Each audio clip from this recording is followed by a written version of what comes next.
So, Michael Erhayanmen is a global surgery and cancer advocate, a global surgical obstetric, a global SOTA fellow with the Chief for Alliance, a media editor for the World Journal of Surgery, a United Nations Peace Ambassador, and a TEDx organizer. He is an aspiring cardiothoracic surgeon and a global health leader. Over to you, Michael. Thank you, Samuel. I appreciate the warm reception. And I'd like to welcome everyone to this panel discussion, and also to, again, extend my felicitation to everyone who is a participant at this year's second annual scientific conference and 10th anniversary of the TORG hosted in Kigali, in Rwanda. I'm sure we've been having an amazing and beautiful 2 days event so far. Today is day 3, and I again like to felicitate with our founder and president, Dr. and Professor Wokike, who is doing an amazing work, ensuring that this event is not just a success, but one that leaves lasting impact on both participants and our resource persons. So again, thank you so much for that welcome. And to everyone who is joining in on this section, thank you for those who are on ground in Kigali and those who are joining us virtually. Thank you for joining in. So we'll be having this panel section, which is focused on the future of surgery, essentially looking at what the journey so far has been and what it would be and what it holds for aspiring surgeons, as the future of surgery is concerned. So the theme or topic for this panel section is the journey to surgical excellence for aspiring surgeons, training, mentorship, and overcoming barriers. And our focus for this section is on the challenges in surgical training, mentorship, and career development. And I'm very sure we'll be having great time. And so if we have people who have not joined in on the call this morning, please, we can reach out to them to quickly join in. We'll not be taking too much time, and as I will be welcoming all our panelists for this section. Please do me well to give a virtual round of applause as I welcome each and every one of them. We have great speakers who will be joining us in this section. About 6 of them will be joining in this morning. And so, like I mentioned, please do well to give a virtual round of applause and a warm reception as I make welcome each and every one of them. So the first on our list is a professor at Babcock University and honorary consultant of obstetrics and gynecology at the Babcock University Teaching Hospital here in Nigeria. He's a fellow and a professor. Please do me well to welcome Professor Dr. Imaralu John from Nigeria. Professor John, please, if you're around, you can just unmute your mic to say hello. Thank you very much. I'm glad to be with TORG and to be in this conference as one of the panelists. It's always a pleasure speaking and speaking at conferences that enhance, training and enhance surgical excellence. So I believe we'll have a very, very, fulfilling time this morning. Thank you very much. Thank you, Prof.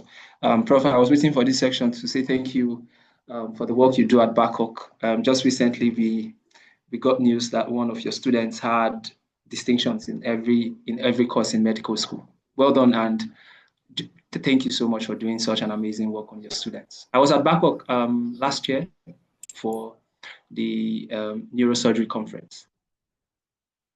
I guess I missed out on that. Professor, thank you again for joining us. I would like to welcome also a doctor and a PhD candidate who is also a lecturer at the University of Burundi, School of Health, School of Medicine. He is Dr. Epipode Ntawuyamara. Please, let's do well to welcome Dr. Epipode from Burundi. If you're there, please, Doctor, just say hello to us. Good morning, everyone. I am Dr. Epipode from Burundi, School of Medicine affiliated to the University of Burundi. I'm so happy to join you in this conference, and can I say happy birthday to the operating Girum Global for this 10th anniversary. Yes. Thank you. Yeah. Thank you. Yeah. So happy birthday to us again. Thank you so much for joining us. We have an assistant prof and doctor. Yes. All right. So we have a doctor from Ethiopia joining us also on this call this morning. He's a doctor and general surgeon, an assistant professor of surgery at the Jimao University of Medicine Center, and it's also the chairperson of the TORG Ethiopia chapter. Please join me to welcome Assistant Professor and Dr. Nebiyou Bayleyegn. Please, let's welcome him. Please, if you're there, please just unmute yourself and say hello, sir. Hello, hi all. It is an honor to convene for this panel, and as well, I'm proud to say and thankful for the TORG King Faisal Rwanda Foundation for collaborating on this conference. Thank you again. Thank you. Thank you. And well done at the amazing work you're doing with the TORG in Ethiopia. Well done, sir. Welcome. We also have a doctor joining us from Botswana, an amazing doctor. I've listened to her severally. She's really passionate about global surgery and doing such an amazing work with young people. Please, let's welcome a neurosurgery advocate and associate editor at the IGMS and PAN, and is a member of the WFNS and IASS Council. Ladies and gentlemen, let's welcome the former president of the Association of Future African Neurosurgeons, AFAN. She's none other but Dr. Lorraine Sebopelo from Botswana. Please say hello to us, Dr. Lorraine. Hi, hello. I'm Dr. Lorraine, and good to see you again. Nice to see you. Yeah, I'm still based in Botswana, so I graduated in the University of Botswana. And yes, I'm proud to represent AFAN and the country as well. Thank you so much for having me. You didn't mention IASS, and I'm sure they are going to hold you on that. Oh yeah, there's a lot of them, so I just thought I'd brief it out. I see, right? Yeah. Thank you for joining us. All right. We also have from Ethiopia a general surgeon and researcher who is joining us from the university, from Tebre Tabor University in Ethiopia. He's the head of research at the TORG Ethiopia chapter. Please join me to welcome Dr. Atalel Fentahun, who is joining us from Ethiopia. Please say hello, Doctor. Okay. Thank you very much for having to me, and I'm a great opportunity to join with these vibrant teams, and I think we will have a good discussions, and we will also send an important point for the young researchers, young global surgery advocates, and thank you very much for inviting me, and this is also a great opportunity for me and for my fellows as well, so thank you very much. It's an honor to have you. Welcome. And finally, I would like to welcome a surgery resident at the CREAG State Medical Institute of Postgraduate and Continuous Education. We have from Nepal and chairperson of the TORG in Nepal, and former medical officer of Fentahun Academy of Health Sciences. Join me welcome Dr. Erhayanmen Dahal from Nepal. Please, if you're there, just say hello as we go into this section. Hello, namaste everyone. Namaste, good morning and good afternoon. I'm here, though I'm from Nepal, I'm here in Kyrgyzstan now, doing my general surgery residency here. Exactly. I'm very happy to be here representing TORs in Nepal chapter. I hope to hear more. Thank you. Namaste. And I love your hat. I love your cap. I hope to get it when NSPC in Kazakhstan. welcome. And again, welcome to everyone for joining in. Thank you so much to all our panelists who have made our time to join us this morning. I'm sure we are joining in from different time zones. Some of us are currently at night, some of us are in the morning, afternoon. But we are doing this sacrifice to ensure that we have so much impact on this section. I will not take too much time, hence I will just quickly go on to get this section started. So this first section, I would like to ask a few questions to our panelists. And I'm very sure that some of us may have questions for our panelists maybe at the end of this section. So do well to drop your questions in the chat box so I could note them, so that when we get into the question and answer section after this section, we would quickly take your questions as we go on as well. But we have a few questions to ask our panelists, and I'm very sure they are well and ready to do justice to this question. So get ready for an amazing ride and an impactful section, really, because we have just amazing, panelists who will be doing justice to that. So my first question is a question that is centered around surgical care in Nigeria. And so that is why, and because I'm Nigerian, I want to be biased about that, so that you could learn something about us as a country. And luckily for us, we have a panelist who is joining us from Nigeria. And so I'll be directing my first question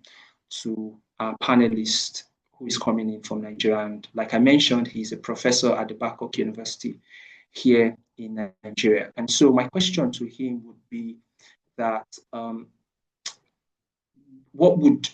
so Professor, I don't know if you're there, just unmute your mic to say hello. Just give me a hint that you're ready for my question, sir. Professor John. Dr. John? I can hear you. Yeah, I'm listening. Okay. Go ahead. All right. So I wanted to ask what you think are the primary barriers to providing effective surgical training and mentorship in Nigeria, and how do you think this can be overcome? And I'm asking this because we are Nigeria.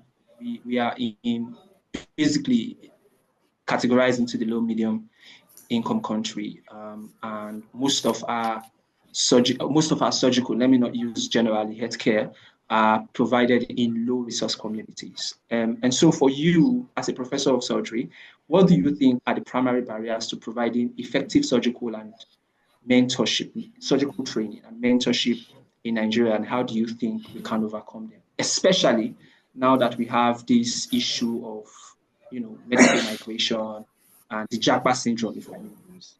Yes, Professor. Yeah, very good. Thank you very, very much. Well, I can see that you are pointing to Nigeria.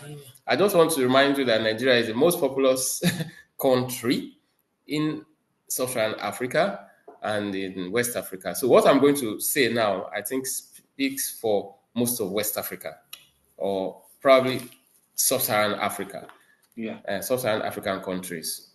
Yeah, the challenges we have is not that they have been there. The painful aspect is that these issues are not going. Now we have other things coming up on them. Now, I think that I will start from an area where a lot of people don't want to start from. I will start from the issue of political will. We usually say that where there's a will, there becomes a way. There will be a way. Yeah. We have most of these countries. If you require political will to make a decision and stand by it and follow it, to train our residents aright, to train surgeons who will stay in the continent. You understand? Now, we understand that a lot of competing health needs bedeviling the sub-Saharan African continent. It's health needs such as malaria, HIV, tuberculosis, other things that they need to cater for. But they should understand also that surgical needs are similar, if not even more, than as obtained in other parts of the world, looking at our population. So this aspect has to be taken care of. Now, another thing that also affects many of the countries in this subcontinent and in our country is also many of the countries have ailing economies. And I think these ailing economies come from, issues relating to fiscal policies, budgeting, sharing, allocating budgets aright, and, what to do with funds that are available. This continent, I keep saying, is not a poor continent. And I believe the issue comes from, I'll go back again, political will, and priorities being set correctly. right?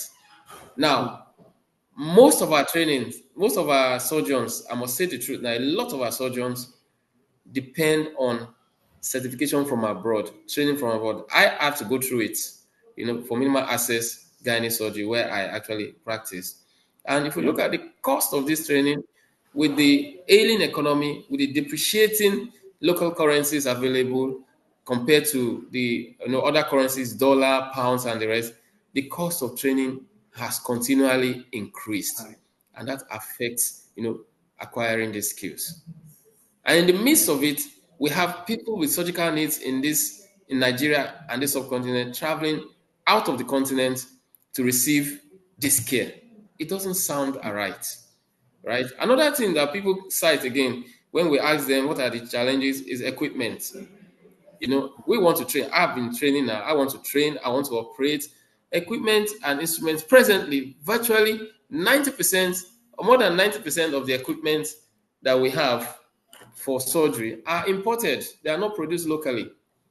And that makes us depend on importation of these things. That also affects our training. If I need a new equipment now, it will take a while if I can get it. And with the relative changes in imbalance in currency denomination, we have delay in getting these things. Now, just recently, I'm going to speak somewhere in a few weeks' time, and I'm trying to prepare my slides. I just found out that let me even look at the distribution of facilities for hysteroscopy in West Africa. Of the 16 countries, 9 have recognizable online presence that they are doing hysteroscopy in those countries. 9 countries, right? About 4 or 5 others have some limited availability. A few others don't have at all.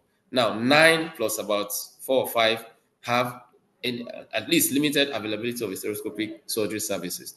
Now, I decided to now go and juxtapose it against the number of available training facilities for this, and I was alarmed. Only 4 had recognizable training, ongoing training in hysteroscopy in this West African subcontinent. Only 4 of the countries who can say that they are training residents in hysteroscopy. That is very, very abysmal. What it's telling us is that most of the hysteroscopists we have here probably got their training outside the subcontinent. You understand? So there is lack of availability of training facilities or limited availability of training facilities. In addition, there's another big issue, and you mentioned it earlier on, the issue of human capital flight related to our medical personnel. The medical personnel that are leaving the country, leaving the subcontinent in droves, is a large number. And in fact, not only the recently trained ones, we also have established surgeons and preceptors leaving the country, leaving the subcontinent. This is going to be a big issue in the near future relating to training of newer surgeons. We have so many. The brain drain affects those in the middle cadre, those recently trained, those recently coming out of the medical schools, and even the senior ones. So that is going to be a big issue. So I just take it like the issues surrounding, training in in the surgical field is, I'll say, they are multifaceted, going from funding to equipment availability to availability of training facilities and human capital, a flight. That's what I'll just say. I'll just summarize that those are the main key issues, 4 of them, right? So thank you very much. Yeah. Thank you, Prof. Thank you so much, Prof.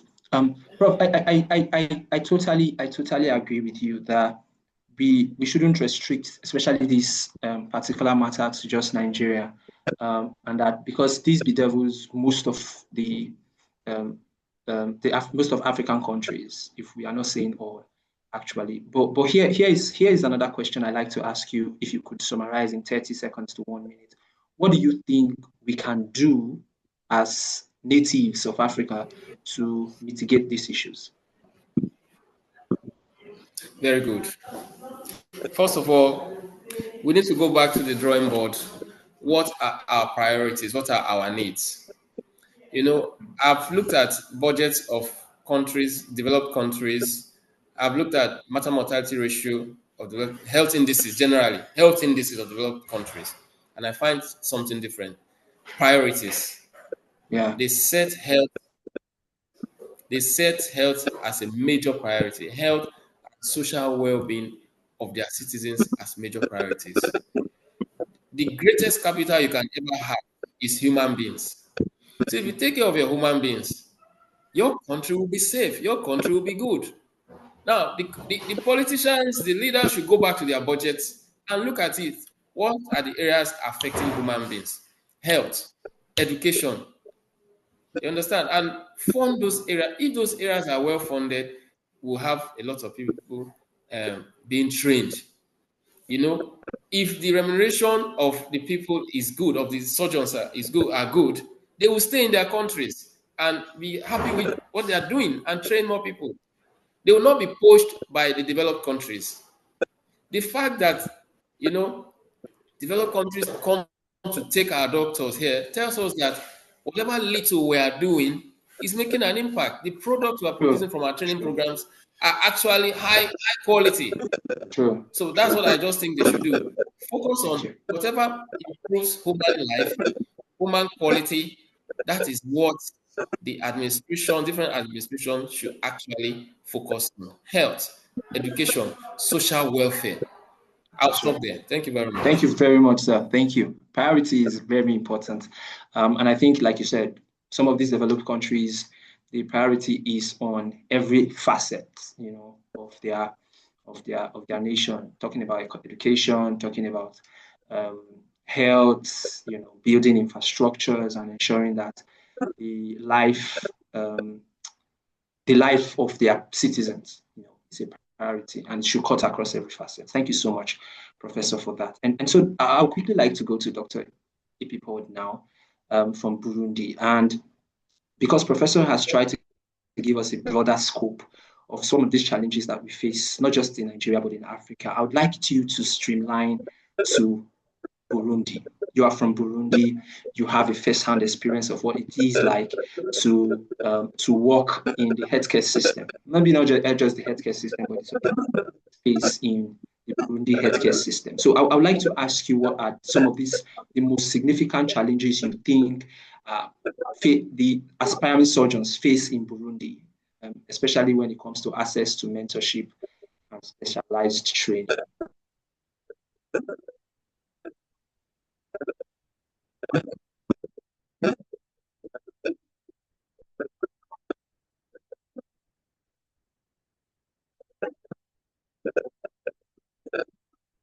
Pardon, sorry, Dr. Epipode, you're not audible.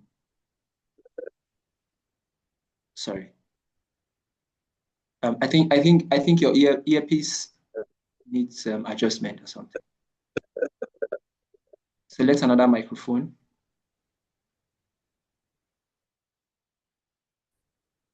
Hello. Okay, yeah, we can hear you now. Very loud and clear. Now you can hear me. Yes. Now. Yes, we can. Okay, thank you, and I'm so sorry. I was saying that good morning once again, and thank you for giving me this opportunity to have something to say about the challenge we face in Burundi for this matter of aspiring surgeon in terms of access to mentorship and specialized training. As my colleague had just said, I think the problem are common, especially for the sub-Saharan Africa, which doesn't mean that we don't have the specific problem in Burundi. In summary, there is insufficient human, materials, and financial resources. For our Burundi case, there is also a problem, which I can say that the language barrier. The third one is insufficient specialized program, but also its recognition by the authority to be the program which may help especially in surgical field. I can try to explain more. For the first challenge, insufficient human and material and financial resource, he has just said a lot. We have, everyone here knows that we have in many countries of sub-Saharan countries, we don't have enough of healthcare providers in internal medicine, as well as in surgical, in surgery.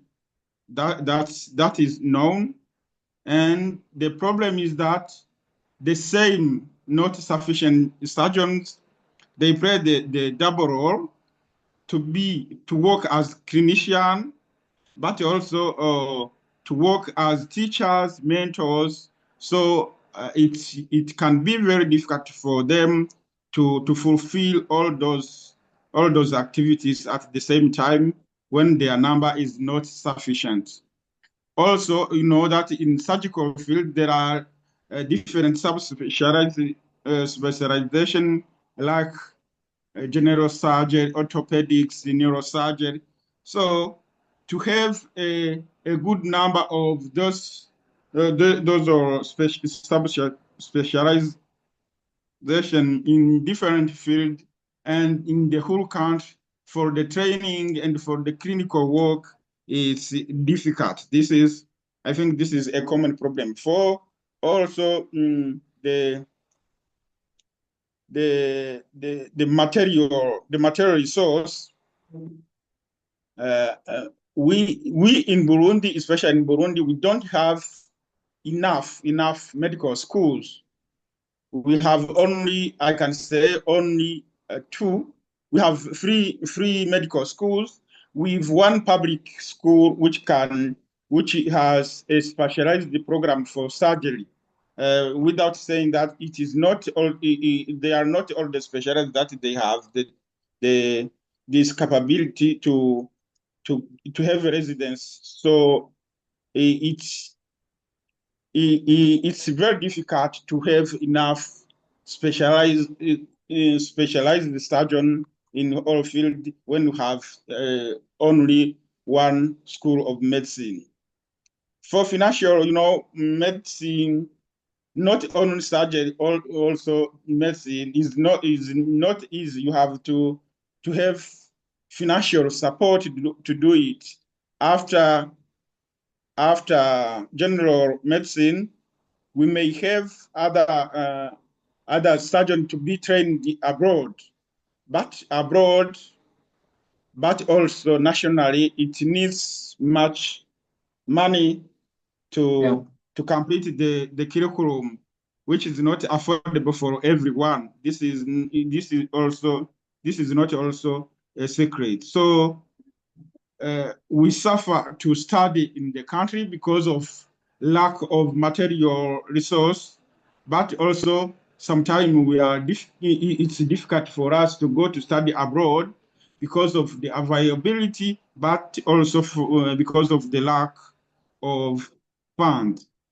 Of course, we are happy because our government tried to do its best to send abroad in other countries some doctors to go there to be trained, but also we have other collaboration like COSEXA, that where some surgeons are trained, but we still have something to do in that field because the need is so high compared to how many go abroad to be trained there. Right. All right. Yeah. The second challenge that I have said is that maybe which is not only for Burundi but for our region. We are in East Africa community where most of the countries speak English, so it's sometimes difficult for our doctors to make some kind of human connection, to get mentorship, or to to study easily in other countries because this language barrier. So sometimes you are obliged to go to search for other countries where they speak French, but the opportunity are not so much. I think this is maybe is specific for our country. Even if we try to do our best, you can understand my English how it is. We try to do our best so that we can go to see opportunities in English speaking countries where maybe the opportunities are better compared to French speaking countries. The final point is insufficient specialized program and its recognition by the authority. Yet, you know, in surgery there are different established specialties. I can give a simple example, which I had in the last presentation. For example, robotic surgery, or I give like example, dermatosurgery, yeah, and other or using endoscopy, yeah, and we don't have in Burundi such kind of training where someone like a GP or a general surgeon can be trained, and for example in robotic surgery and whatever, and this training, this knowledge can be recognized by the authority. I mean the Ministry of Health or the medical council.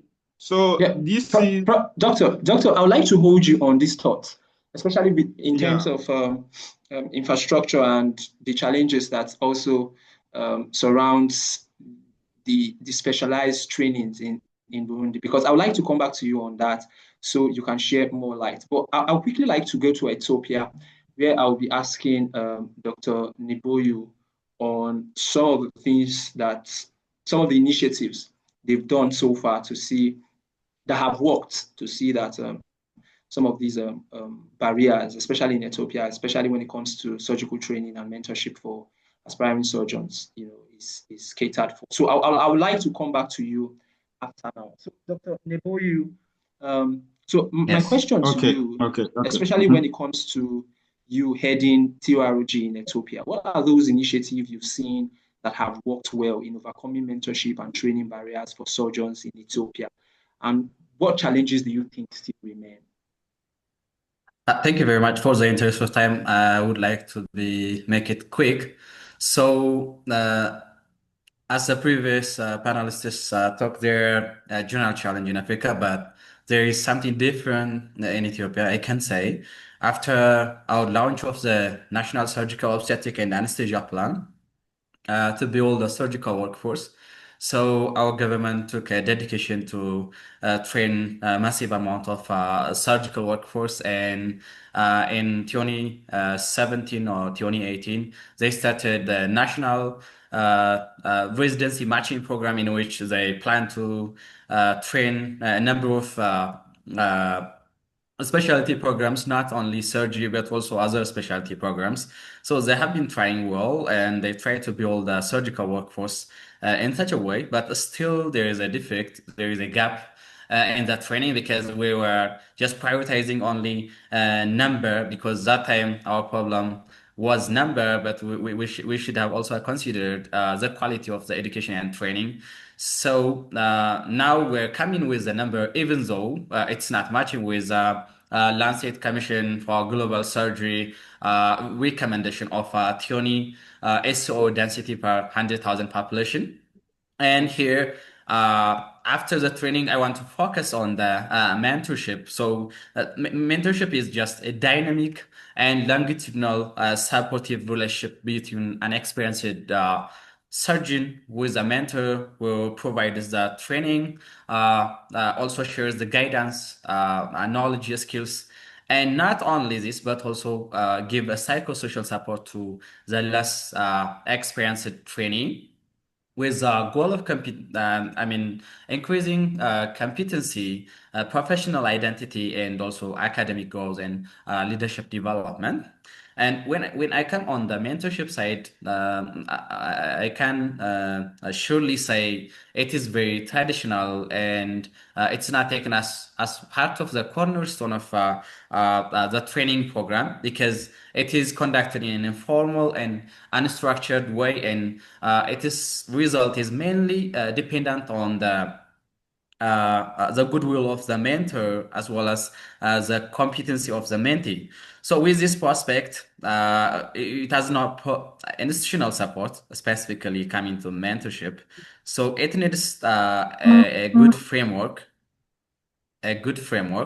which supports us and the mentorship, and also give a credit for the mentor in a form of promotion or academic advancement, or just taking this as one of the metrics or the measurement of professional quality. So some trainees with good relationship with some of the mentors, they might excel in their surgical training, and some others might left behind, and even their exposure might not be as such equal. Some might get overexposed to number of procedures, and still some just for few procedures. So still, even though there are over 20 medical schools giving surgical training in Ethiopia, and also over 35 medical schools generally giving medical education or medical training, including the private institutions. We still has a way to go in improving the quality of training, as well as the metrics of that training. Measurement. Thank you. Thank you so much. Thank you. And I think these are amazing work you're doing currently in Ethiopia. I think Ethiopia is making great strides, and we cannot overlook that. But again, we have a lot of challenges that we as Africans are facing, especially when it comes to medical training and surgical specialized training. And as much as we have been talking, we've been speaking generally. However, we also have some other forms of challenges that we are currently facing. For instance, and that brings me quickly to Dr. Lorraine, who is one of the most amazing female surgeons, that are one of the most amazing female aspiring surgeons that I think I know currently. And of course, we have challenges with training, not just generally, but currently also with females going into surgery. And so I'd like to ask Dr. Lorraine, who is going to be speaking from Botswana, and with her amazing experience as the former president of AFAN and a neurosurgery advocate, what she sees, how does she think? Dr. Lorraine, I'm sure you're there. How do you think mentorship programs, especially for women, what are those challenges you think face women, especially those coming from underserved and underprivileged communities?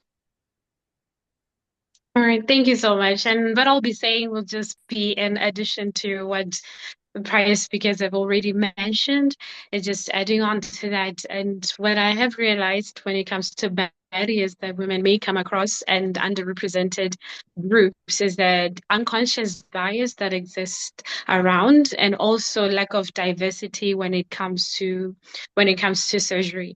So, for example, one of the ways we can overcome some of these challenges and these barriers is having targeted workshops. For example, when we have workshops that are targeted towards females who are aspiring to be surgeons or neurosurgeons, so to say, and we have them have that training with acquiring skills when it comes to leadership, when it comes to surgical skills, or whatever skill that they may need to actually be at the decision-making table, to actually be hands-on and involved. So oftentimes we find that women have to work 10 times harder in a male-dominated field such as surgery or neurosurgery.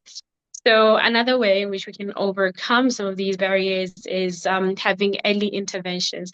For example, if we have these talks in high school, in undergrad academic areas, undergrad high schools, when we talk to young people, before they get introduced into the program, to actually start generating that interest in surgery, because oftentimes it's demotivating to venture into something you feel like you might not even have a chance to get into. Sure.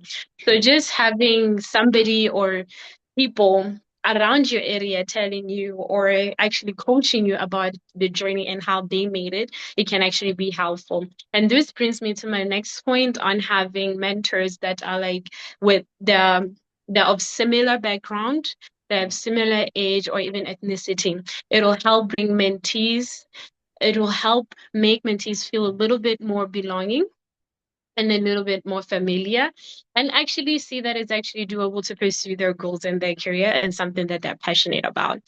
And also, you can even integrate a little bit of diversity into that by having a rotation of mentors. If you come from a mentor whom you're familiar with to somebody of completely different background, completely different experience, it teaches you how to communicate, how to have different points of views, how to talk to people of different backgrounds. So what I can say for sure is that these are just some of the things you can do. There's a lot more that can be done, but I'm sure we'll circle back to that. Thank you. Thank you so much. I mean, we are not just facing these challenges as a people. Ladies are also, or women, let me say women, are also most hits when it comes to some of these challenges. And thank you for throwing light into that. I'd quickly like to get to Dr. Atalel now. And I would like to ask Dr. Atalel what strategies you found effective in advancing surgical research. And when I say surgical research, I'm asking this because whilst we are speaking about the training challenges that we are having, another area that is also suffering is surgical research, okay? And so what methods, strategies have you found effective in advancing surgical research and career development for young surgeons in Ethiopia, especially, and how mentorship support has helped this process? Okay, thank you very much for this great opportunity. You know, surgery is different from the other specialties because it's a time demanding, and you know, it takes it's not only time, it also, you know, sleepless, particularly in the resident time. So maybe doing of a research in surgical specialty maybe needs of some dedications. So effective strategies, particularly who should be implemented as a researcher. The first one is, you know, a young surgeon, a young aspirant surgeon, and those who have been interested in research should be resilient. They should be resilient, particularly, you know, maybe during the residency time, or it takes of a lot.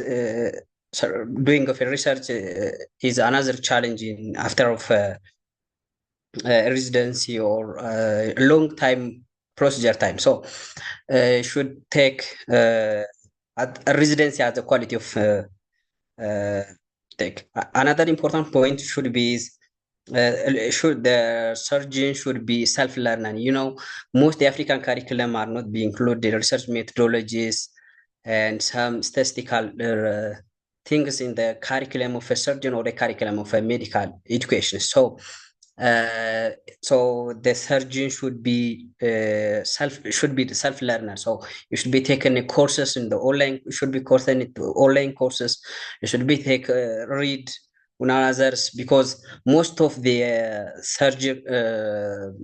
methodology of research are not being included in the curriculum of in surgery training or as well as of in the undergrad courses. So long self-learner should be as a part of our life. And another important is effective strategy to be you know, a good researcher is networking. Without of a networking, people will not be, you know, a good researcher. So whether in being in local, whether in the global, so this it should be effective communicator, and form of a good networking is important to be effective in research. So without of a networking and without of you know, collaborations with another researchers, your research will not be, you know, much be effective. So networking and collaborations with other, maybe it's by, you know, senior researchers, with other colleagues, and multidisciplinary as well as those, you know, we humans are not be ineffective in every aspect of researches. Maybe you will need of collaborating with some other disciplines who have be good in methodology. For example, you need to be collaborative in the biostatistician, collaborator in public health, or like so. Very important collaborations and networking with other disciplines or a senior researchers with the same disciplines, and also with different backgrounds. For example, networking in high and middle income countries, those are in the high income countries and we in the low and middle income countries. So it's very important to form networking and collaborations as well as multidisciplinary team.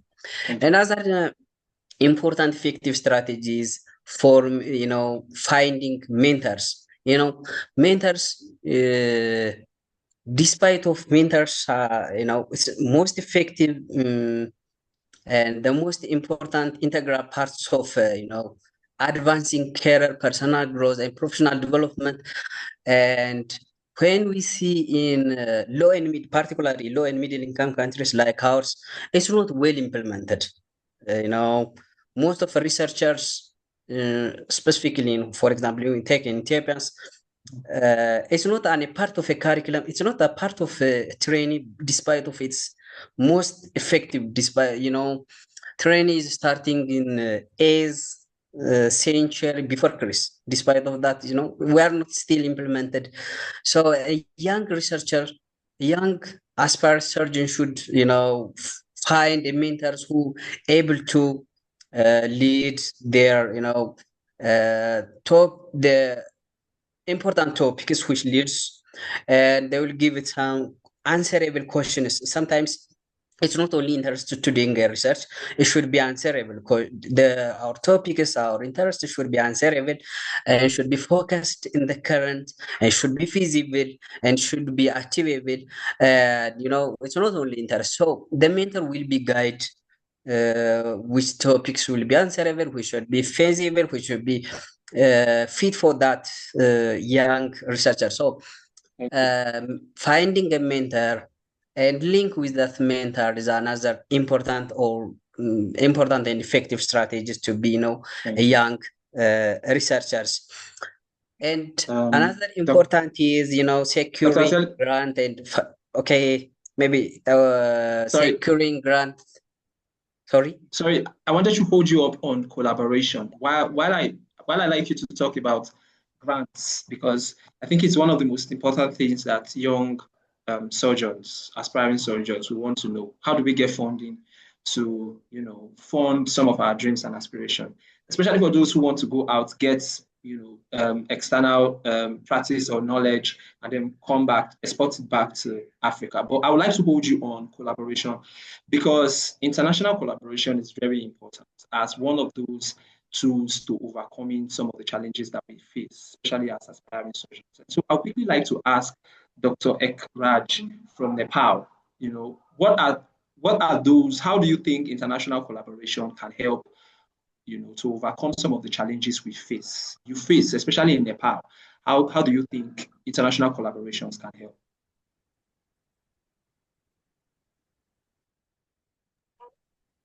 Am I audible?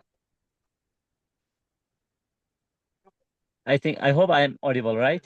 Thank you very much. Thank you very much, Moderator Dr. Michael. Thank you for the questions. As the chairperson of TORG in Nepal, I see both the immense potential of our young surgeons and the significant barriers they face in are almost explained by our previous speakers. Thank you very much for that. But international collaboration can be transformative.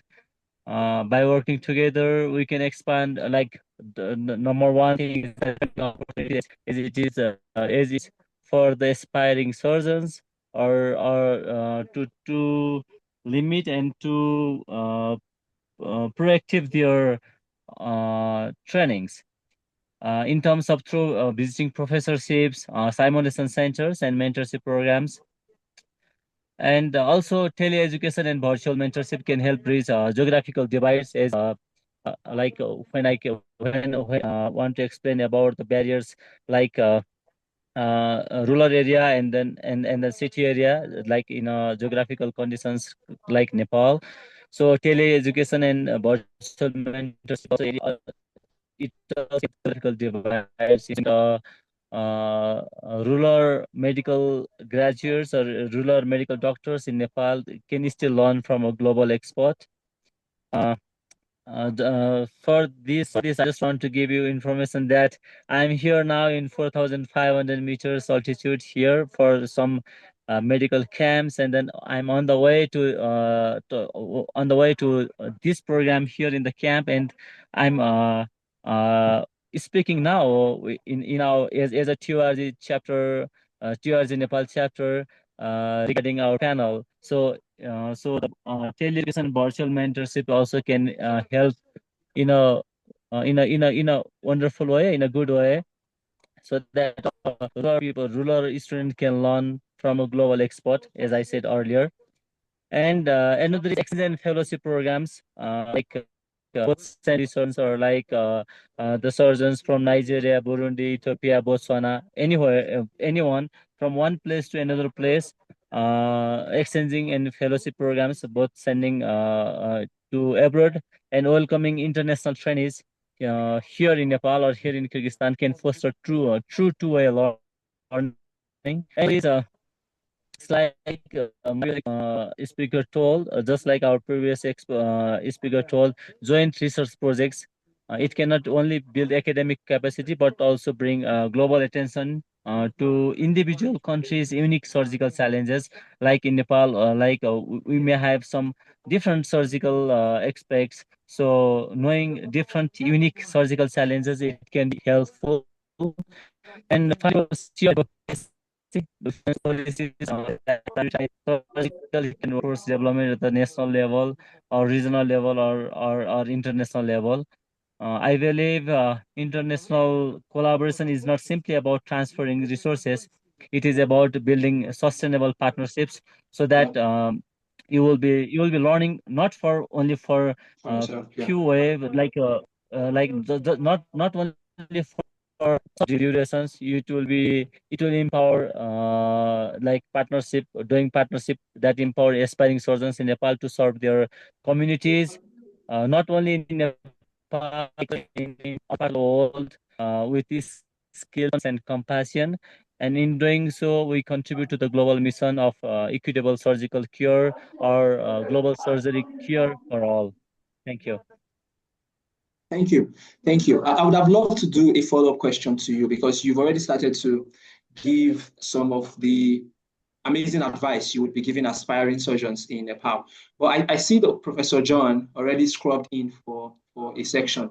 So I would quickly like to ask Professor John to take on this response. What role you believe innovations such as telemedicine and surgical simulation, what role do you think they can play in overcoming the gaps in training and mentorship? Because Dr. Raj has already started to talk about that as it concerns international collaboration. But what do you think the roles of telemedicine and surgical simulation can play in ensuring that we have this?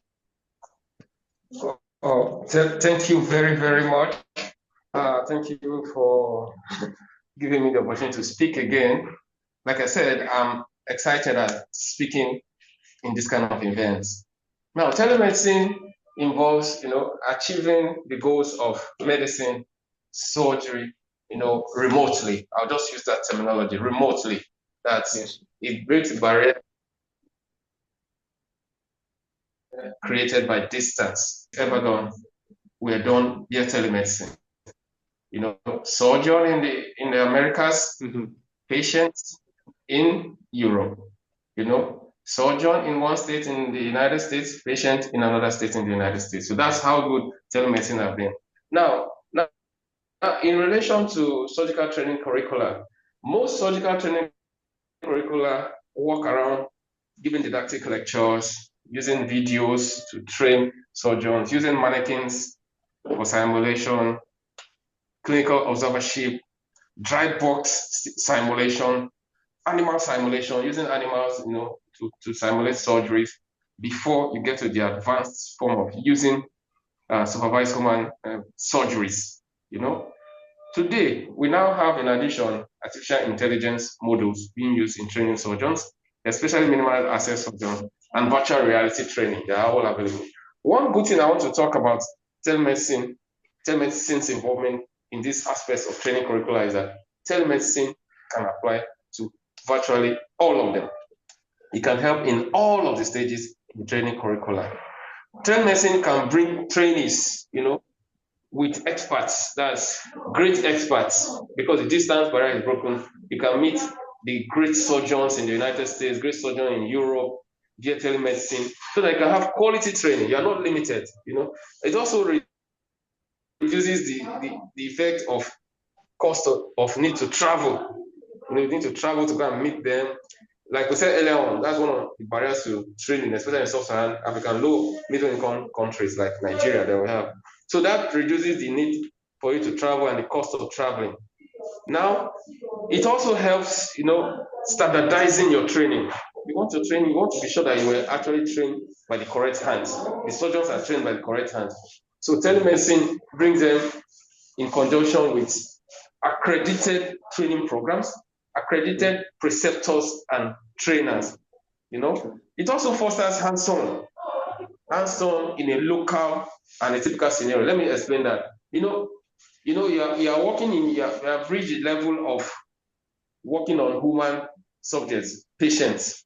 You can be doing your surgery and somebody is your preceptor out of the country with telemedicine of today, especially with the new trend, robotic surgery.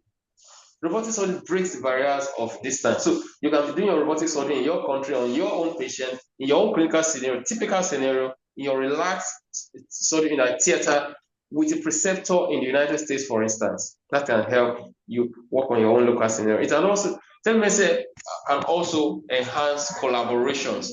Yes. It helps you, you're collaborating with great minds, you're collaborating with greater institutions, you can get funding for your surgical research, you can do bigger things, you can collaborate with them on their own surgeries, you can do your own, conceptualize your own surgery and bring them into your surgery to give the best hands. So that in a nutshell, I'll just say that telemedicine enhances optimal patient care because patients get the best from the best hands and the best heads, joined together, pulling them together, pulling the best brains together.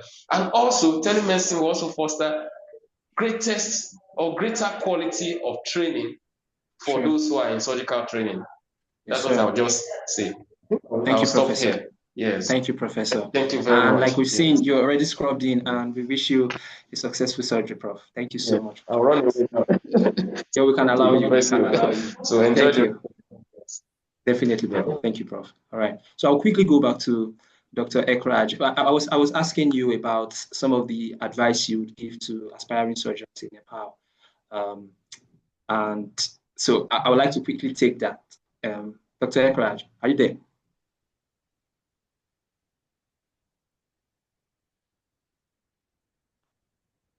Dr. Erhayanmen, are you there?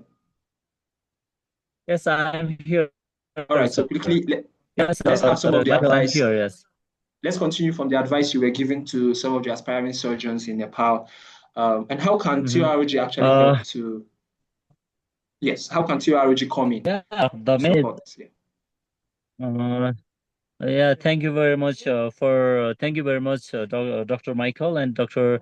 Zone, Professor Zone, for amplifying or for like focusing on telemedicine things. Thank you very much for that. And the main thing is that I'm still on the way to aspiring surgeon. I'm on the way to be a surgeon. So my advice to aspiring surgeons like me in Nepal is this: stay curious and stay persistent, and don't let define your journey. Because if I heard from like our previous speaker, I think from Burundi, like there are only 3 medical university over there and 1 private medical university. The main thing I want to emphasize is I think Nepal also lies on the same background as our fellow countries like Nigeria, Burundi, Ethiopia, Botswana. So we have a high number of medical graduates, but less number of consultant or less number of specialists in medical universities. So I do work for the so for some purposes I need to come here in Kyrgyzstan for my general surgery residency. Likewise, you have to stay curious, stay persistent, and don't let barriers define your journey. And as we face limited training opportunities and access across regions, but these are not insurmountable. So through operating global TORG Nepal, we are working to create bridges. Like as I am general surgery resident here, I'm connecting with the trainees along with international mentors, like connecting the surgical resident from in Nepal with the professor from US or professor from Italy, and then Spain. Likewise, we can connect trainees with international mentors, providing access to virtual education and research opportunities, and advocating for more equitable training systems at availability. Like it might be in your home, in your residency place, or in your university or in institutions. So my message to Thank you. Is that you are not alone. TORG is here to amplify your voice, support your growth, and link you to a global community that believes in your potential. Thank you very much. Thank you. And I think your advice goes not just for Nepal aspiring surgeons, but generally to all aspiring surgeons. Stay curious, stay consistent, because like one of the doctors said, actually Dr. Atalel said that surgical training takes a long time and you need a lot of consistency and curiosity to do that. Thank you so much, and I really do appreciate you. So let me quickly take on Dr. Atalel now, who I should ask again on research, who is an amazing researcher. Dr. Atalel, are you there? I'd like to ask you, how can research and mentorship go hand in hand to support the development of surgeons, particularly in regions like Ethiopia, where you are from? And okay, thank you very much. Low resource communities too, yeah. Go ahead. Mentorship is very important. In general, let me shorten the importance of mentorship. Mentorship can be shortened. The research learning curves, it's significantly shortened. As we discussed, research is a long pathway. It takes a long pathway. So if you have a mentorship, it can be shortened. So what is the importance of mentorship in research, specifically in surgery? In addition of, it's a low surgeon, being of a surgeon is high task burden, long time surgery, and high follow-up, high load, almost in low and middle income surgeries are account almost more than of 13% of the total burden of medical care. So high burden. So what is the importance of mentorship in research? The first one is it helps us a guidance.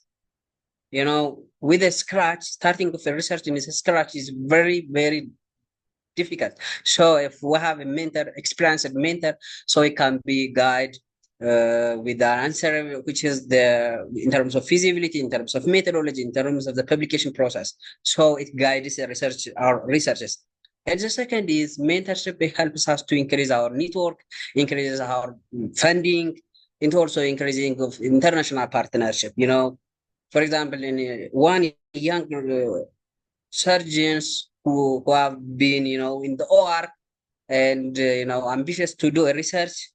So he will be, have a difficulty way. So if you have some mentors who have an previous networking, previous collaboration, previous international known, the research pathway will be significantly shortened. So it will guide, it will increase his networking, it will increase his, grant funding, grant finding, grant sources. It also increases his visibility of the global. So it significantly increases. And another important is, sometimes we will not be know the publication process. So if have a mentorship, we will, he will guide us from registration until to publication. He will be review his articles. He tells the exact or thematic areas. He will be recommending the journals, ideal journals, and sometimes he also tell us the guides predator journals as well as of global reputable journals. So, and another important is, it's not also, mentorship. It's not only teaching. It also have, professional developed, emotional support. Research is not a one-day process. It's a long process. There is a lot of rejections. So young researcher can be collapsed within 1 and 2 rejections at a certain time. So frequently psychological support, emotional support, and we need of a continuous support from the mentor. So if we have a mentors, so we will have continuous professional support, continuous psychological support. We are continuous. So sometimes the mentorship will have it's not only personal interaction, professional interaction. We will have professional interactions, personal interactions, religious interactions with our mentors. So we will have a strengths, mental strengths. It's not only the skill. Mentors, it's not only have share skills. We also share in terms of emotional support. Another important point is, research. It's not one day. It needs of a new innovation. So sometimes we will, if we are very young researchers, we will focus on interests. So we will not be see which one is already done, which one is a newly emerging events. We will not be, on that pathway. If we have a mentors, the mentors able to show which is the current state, which one is the current research areas, which one is the current global concern issues, local concern issues.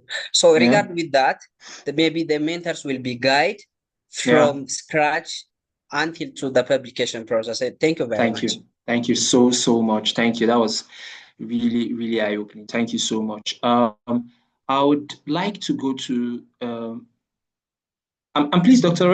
Lorraine, I would like to take you on this finally. But before I take you, which I would like you to round up this section for us. So I'll quickly like to ask Dr. Nebiyou from Ethiopia again, how mentorship in Ethiopia evolved to better meet the demands of young surgeons who are seeking specialization, and what partnership could improve this process. Dr. Atalel has already started to throw lights on collaborations and partnerships. So, Dr. Nebiyou, it's up to you now. Thank you very much. So, as I said earlier, Ethiopia followed initially, reacted with a flooding strategy of the medical schools. And that time they were greed of the numbers. But we should understand that surgeons, or like the surgical workforce, including the nurses, anesthetists, anesthesiologists, surgeons, the obstetricians, they are not industry goods. They are just humans as the others, and we cannot reduce their humanness into numbers game as demand and supply. And as well, mentorship is not a luxury. It is a cornerstone and important part of training. And whenever we have the mentor, we're not only teaching the technical skills, but also the surgeon's reflexivity. So there are different studies which shows that the mentorship models with surgeons increasing their bond and exposing their reflexivity, even like the wrongdoings and their past mistakes in accomplishing surgery. So mentorship is very traditional, as I have stated earlier, and it has to be evolved into a formalized and well-structured system that complements the training programs, and in such a way that there are different models of training. I mean, mentorship, it might not be the traditional one-way mentorship where the senior is always just supplementing the ideas, the knowledge, and the skills, but there is a modified mentorship or reverse mentorship or innovative mentorship model where the younger ones are maybe due to like the technological advance and the time they came through, they might be better in technological integration, so they might just contribute technologically to the senior surgeon, and the senior Yes. might be like from experience and so on. The So two-way thing, yeah. It's not only on the technical thing, but it also has to supplement on the leadership, the ethics, the professionalism, and resilience, specifically coping strategies in times of like difficulty. For example, the medical community in Ethiopia as well as in Africa is at a crossroad now because we have a lot of graduates, but we're not able to recruit these graduates into residency programs because of a number of reasons. One is lack of the financial incentive and lack of appropriate pay.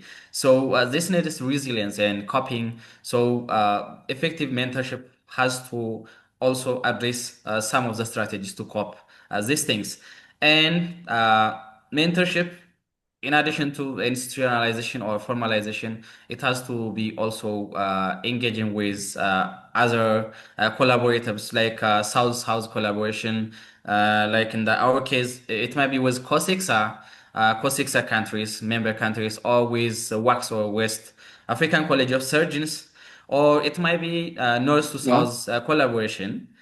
So it's not only an in-person thing, but this thing can be also being done as a mentoring, tele-proctoring, engaging in webinars and workshops, and also engaging with different international educators where their enthusiasm and aspiration is towards making surgical education a success. So you can reach to these people, and when we shouldn't only look for like the most experienced surgeon, but there is also peer mentorship where the same level individuals can be mentored each other on different perspectives, because we might be similar, but we're not one. So that's one thing. And the other is engaging with the diaspora network, like physicians in the diaspora network can be engaging with this mentorship strategy. So for the interest of time, I have to stop here. Thank you. I appreciate it. Thank you so much. I'd quickly like to ask Dr. Epipode now from Burundi. Given the challenges in Burundi, how can global surgery networks like TORG create sustainable mentorship opportunities for young surgeons, especially in Burundi? Dr. Epipode, for the sake of time, we have less than 10 minutes. Thank you for this other opportunity. Yes, I think the global network, the global network like the operating room global are very important for the mentorship, also to fix these challenges.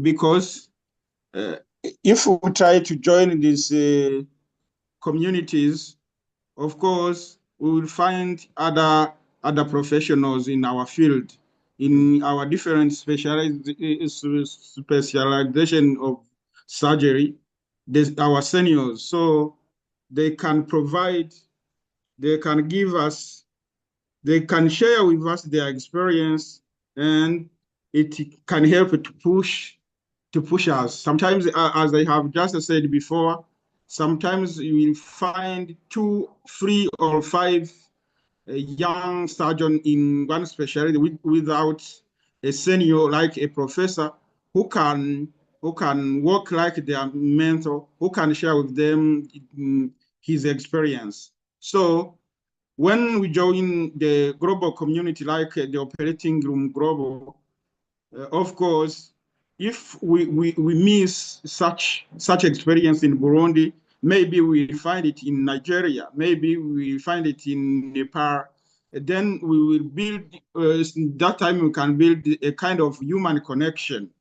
Then even if we are not face to face, but we can work remotely, then the seniors can share with us their experience. Also, a very important thing, as my colleagues have just said, is a matter of sharing connection. True. A part of, in addition to share, in addition to share with us their experience, they know they have other connection which they have built before. Then they can share with us. Then we can increase our professional family like that. The network can be very important for us, yeah, for our career, but also for our country. Thank you. Fantastic, fantastic. Thank you so much. We can build a global community from joining organizations like TORG, especially from us coming from very low and medium income countries. Joining organizations like TORG will go a long way to helping us build this mentorship program and programs that we are looking forward to. And so I would quickly like to round off with asking Dr. Please, can we hear me? I would like to quickly round off with asking Dr. Lorraine. Dr. Lorraine, my question to you would also still center around neurosurgery. And what do you think is the most important aspect of mentorship in surgery for aspiring neurosurgeons? And how do you think we can integrate some of these things that are lacking into medical training, especially in Africa? Yes, when it comes to the important aspect of mentorship in any field, to be honest, is bridging the gap between theory and having practical work, like hands-on experience, especially with mentors.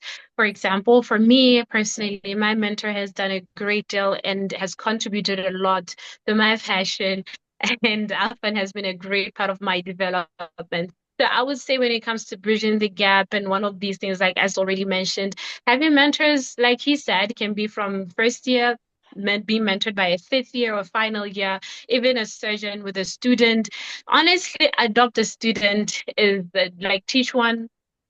And yeah, you know how the saying goes. Yeah. But I would say that the important aspect of mentorship really lies in handing over your experience to the next generation, and then they will develop it and hand it over and so forth. Thank you, but I would like to take a last word from you. What would be your advice as well? Just like Dr. Erhayanmen had given some of his advice to those in Nepal, what would be your advice to aspiring surgeons? I know you're not a surgeon yet, but what would be your advice? Just to round up this section.